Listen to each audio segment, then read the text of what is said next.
Finding good stocks ideas doesn't have to be complicated.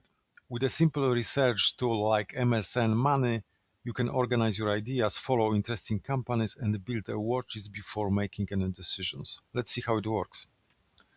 MS Money is a free market research platform. You can use it to search companies, view price charts, read market news, and save interesting stocks to a watchlist. A watchlist is simply a personal list of stocks you want to follow. Start with sectors or companies you already understand.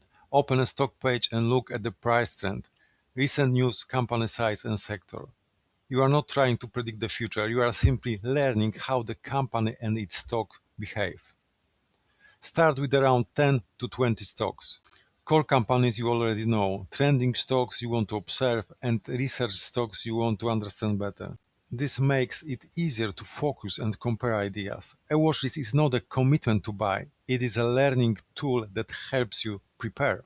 Once a week, review your watchlist. Check which companies still look interesting, read the latest news, and update your list. Over time, you will start recognizing patterns, stronger companies, and better trading opportunities. MSN Money can help you turn random ideas into a simple research routine. Find, watch, learn, then decide. Thank you for watching.